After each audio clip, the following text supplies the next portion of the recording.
John chapter 2 verses 13 to 22. Jesus cleanses the temple. The Passover of the Jews was at hand, and Jesus went up to Jerusalem. In the temple he found those who were selling oxen and sheep and pigeons, and the money changers sitting there. And, making a whip of cords, he drove them all out of the temple, with the sheep and the oxen. And he poured out the coins of the money changers and overturned their tables. And he told those who sold the pigeons, "Take these things away, do not make my Father's house a house of trade." His disciples remembered that it was written, "Zeal for your house will consume me." So the Jews said to him, "What sign do you show us for doing these things?" Jesus answered them, "Destroy this temple, and in 3 days I will raise it up." The Jews then said, "It's taken 46 years to build this temple, and will you raise it up in 3 days?" But he was speaking about the temple of his body.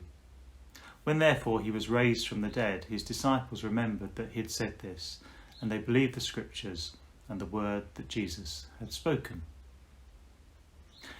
I wonder how many people have become more self-aware over this last year, with all of its ups and downs, all of its challenges. I wonder if many have become more kind, more loving, more compassionate, and how many have become more selfish and self-centred. Maybe for all of us it's a mixture of the two. How about you? What kind of impact has this last year had on you? Before the pandemic, we at Worthing Baptist Church had nearly completed our Enneagram series, What Are You Like? The Enneagram and Christian Discipleship. This involved looking at how the Enneagram Tool can help us grow, help us come more like Jesus Christ, who is the perfect person, God in the flesh. Well, Peter and I have now prepared the final 2 in the series.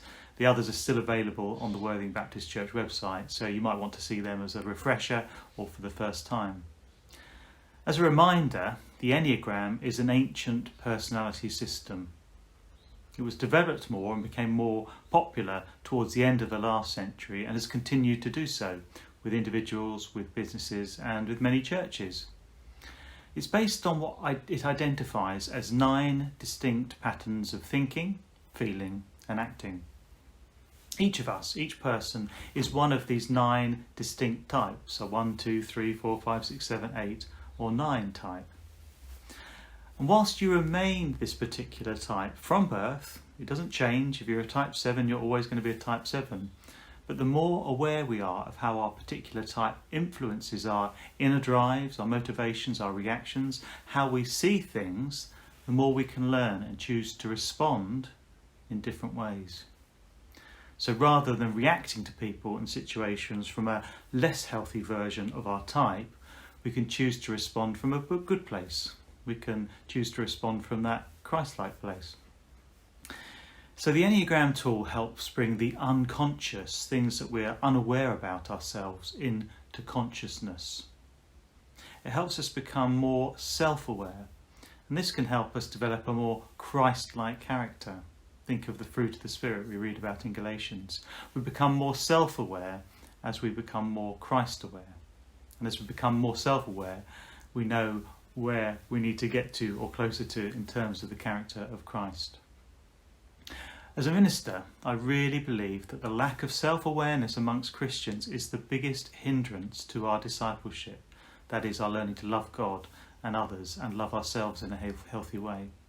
It's a major reason why many Christians don't resemble love, or not as much as we could do anyway. And that's even if we've been part of church for years, or even if people seem to know the Bible very well. Many Christians are living more out of our shadow side, our false self, our ego, again all of us to some extent, rather than living out of our essence, that goodness inside all of us. Well, the Enneagram is a really big help in all of this. The Enneagram is actually about freedom. And rather than putting you in a box, oh, you're a type 3 or a type whatever, it describes the box you are already in and gives a pathway out. Not to change your type, you can never change the type, but towards more helpful ways of living as and being your particular type. As far as the discipleship is concerned, it's the best tool I have come across, and that's by a long way. Personally, I found it so useful. My wife has, my daughters have, in understanding themselves. In fact, I think it's been the biggest aid to understanding ourselves. And Peter, I know, and others in the church have found it so useful, those who have engaged with it. Many who wouldn't describe themselves as Christians have found the Enneagram ever so helpful, life-changing for some. This is the penultimate talk, and it's going to be on the type 8, also known as the challenger, the defender, or the protector. Next week it's going to be type 9, the peacemaker. For all of the 7 types that we've looked at so far, Peter and I have taken a look at a biblical character who shows some of the characteristics of each type. So for the type 2, the helper, I looked at Martha. For the type 4, the individualist, I looked at Elijah. But for the type 8, I'm taking a different approach because I couldn't identify a type 8 Bible character. And while some people suggest Samson is an example of a type 8, and he does show some of the less healthy sides of an 8, his focus on aggression and focus on power, I wasn't convinced. James and John show the vengeful side sometimes seen in a type 8 when asking Jesus if they should call down fire on some Samaritans who didn't welcome Jesus, but didn't necessarily show type 8 behaviour in other ways. So my approach will be to focus on this passage from John, Jesus overturning the tables, exploring some of the healthy type 8 characteristics we see in Jesus himself. Let's have an overview of a type 8. As with all 9 types, not all types are the same. Think of a colour. Think of red, for example, all the different shades and ways of being red. It's like that with each number, with each 8. They're influenced by the wings, the numbers on either side. So for the 8, it's going to be the 7 and the 9. Each number goes to another number in stress or security, which can also be a resource. I'll say a little bit more about that later. But each of the 9 types has a different lens through which they view the world, from birth, from childhood, and it's all unconscious. And for the 8, it's this: the world is hard and unjust. The weak go to the wall. Only the strong survive. So unconsciously, this tape is playing around inside their heads. You have to be strong. Don't show weakness or you'll be crushed. It's said that their motto could be, a good offence is better than a good defence. Even though deep down type 8s often feel vulnerable, they learn to mask this vulnerability and present to the world as strong, tough, no nonsense, a don't mess with me kind of exterior. No wonder other people often find type 8s intimidating, and they can be confrontational. They often present and feel much bigger and stronger, more formidable than they actually are. And they can have a big presence when in a room. You don't need to announce their arrival. People know they're there. Type 8s usually like to be in control. They would rather lead, especially if they think others are incompetent. And they'll take on such leaders. And they sometimes have trouble following people and orders, and also trusting people. They can find it hard to admit their mistakes because they think that might show weakness. They're also a type that is more comfortable with expressing anger, unlike the type 1 who represses that anger because it might make them feel bad or look bad, or the 9 who goes to sleep to their anger in order to keep the peace. But if an 8 does express anger, they won't brood on it after, as some types would, because they would see it more as acceptable behaviour. I'm just being me. They can be unaware of the impact that has on other people though. Their anger comes and it passes quickly, and they quite like opposition. They enjoy a good verbal ding-dong often, part of their testing others to see what they're really made of. Someone I once knew, who I think displayed a lot of 8ness, she often used to have a clenched fist when speaking. It's hard for them to hide their feelings and not often aware that they're showing that anger. Donald Trump often displays the unhealthier side of a type 8. One of many examples is his inability to concede defeat. He would see that as weakness.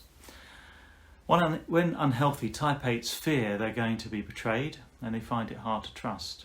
And that's when their need for vengeance builds up. Again, something we might say we see in Donald Trump.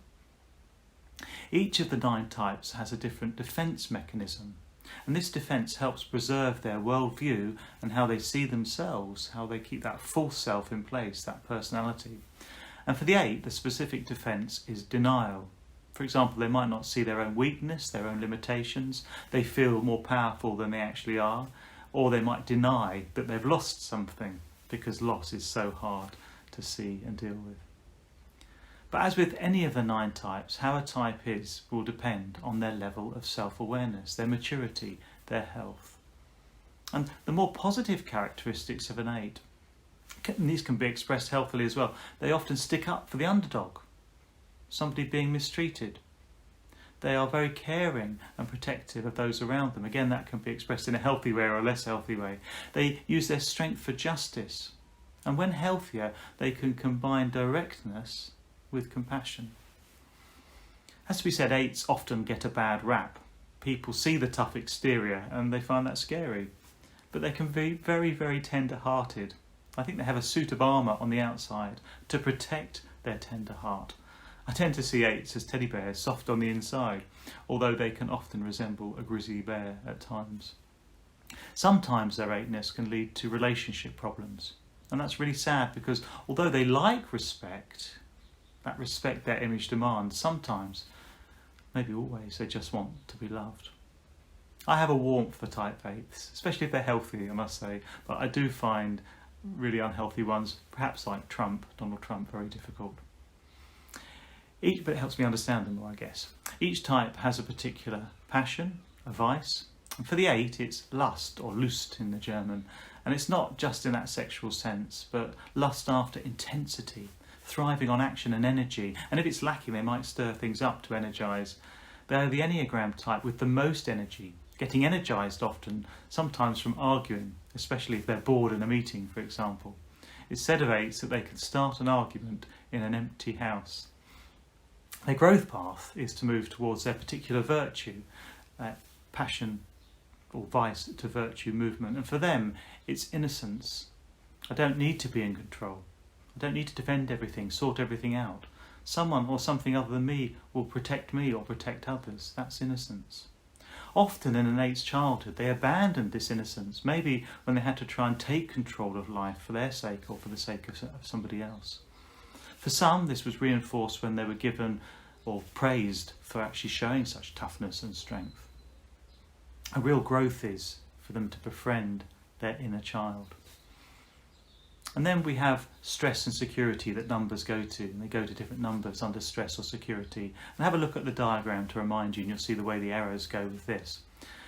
Well, every type can go to the lower aspects of another particular number when in stress. And for the 8, it's the 5. And when they go to that, they'll withdraw and become less connected to their emotions. And likewise, a particular number the 8s go to in security is the 2, and they become more relational with, not against, more caring and happy to show it, not so keen to hide their tender heart and allow others to take care of them. I actually once thought that I was an 8, and that's because my actual type, the type 2, the helper, can go to 8. That's the way we go to under stress. And I see that because as a boy and as a teenager, I had lots of fights at school, outbursts of anger, and I actually felt bigger than I was. I'd often take on the bullies, especially when they picked on other people. But as an adult, hopefully more aware now, I can use this line going to an 8 as a resource. Because unlike 8s, I don't feel comfortable with conflict. But as a minister, if I see a lack of justice in life, or people exerting unhealthy control over other people in a church, and even bullying at times, I have drawn on the strength of an 8 to stand up to this. As mentioned, for me, there are no obvious type 8s in the Bible, but I think Jesus shows some healthy 8ness. A reminder, while some people mistakenly wonder if Jesus was a particular one of the 9 types, he was no one type. He displayed the healthy side, the virtue of every number. Jesus was the most integrated, healthy, aware, undefended human, our perfect example. And here, in turning the tables over in the temple, he shows the higher side of an 8, this zeal, this anger, but measured, energising anger, and linked to justice. He saw the injustice of the money changers. This caused offence. It was in the house of God. Why was he so angry? Well, it's because this was taking place in the court of the Gentiles. This is where those who weren't Jews, outsiders, could come and worship, get closer to God. And they were being blocked because of these activities. That's one reason. Justice, standing up for the outsider, for the underdog. That's what Jesus was about. When it comes to vulnerability, 8s really struggle with vulnerability. Some might say if God wanted people to wear their heart on their sleeve, he would have put it there. But Vulnerability is part of their growth, showing their heart. And again, Jesus is a great example of this. When his temple, his body, was being torn down on the cross, showing the vulnerability of Jesus, the vulnerability of God, Jesus wasn't protecting his heart for his own good. He laid it all open. Innocence is also part of their growth, not exerting power or control, trusting another. In a sense, Jesus trusting his Father and the Holy Spirit to exert their power in raising him from the dead, which they did after 3 days when they restored the temple. I love this quote from Brené Brown. Embracing our vulnerability is risky, but not nearly as dangerous as giving up on love and belonging and joy, the experiences that make us most vulnerable. Only when we are brave enough to explore the darkness will we discover the infinite power of our light.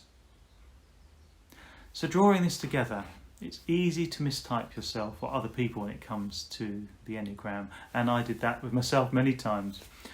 Well, when it comes to type 8s, type 8 women often mistype themselves or repress who they are as a type 8 because they're living in a patriarchal society that has viewed it as less acceptable for women to lead, for example, in a type 8 way, to express anger in that way, even in a healthy way. Often mistyped as a 2, the helper. Interestingly, for the same reasons and pressures, type 2 men are often mistyped as 8s, because it's seen as less acceptable, or it has been, to have that more caring, warm side that we see in a type 2. But it can take time for any of us to work out our type, but so worthwhile. It's like a gift when you do. And remember, once you know, you're always shown a pathway to health, to freedom. It's so worth persevering. I've found that again with finding my type taking a long time. But having said that, it can be a painful path, recognising our shadow, our ego, what our true motivations are, because they're not always pure. But it's freeing, because self-awareness then gives us the choice. Matched with our Christ awareness, we know what Jesus is like in his perfection and how we are to grow towards. And we stop walking through life blind, falling down the same old hole time and time again, not even noticing the hole in the beginning until it's too late. Repeating those unhealthy patterns of living, it can help us stop doing that so much. And one final reminder, no number, no type is better than another. Each person has been created by God, knit together in our mother's womb. We are God's creation, made in his image. We are loved by God for who we are, whatever we do, and however we live. However, it is because of God's love for us that he wants each of us to grow into the best version of who we are. As mentioned, I've found the Enneagram a great help in this process. I know many people who have, and I recommend it heartily to you.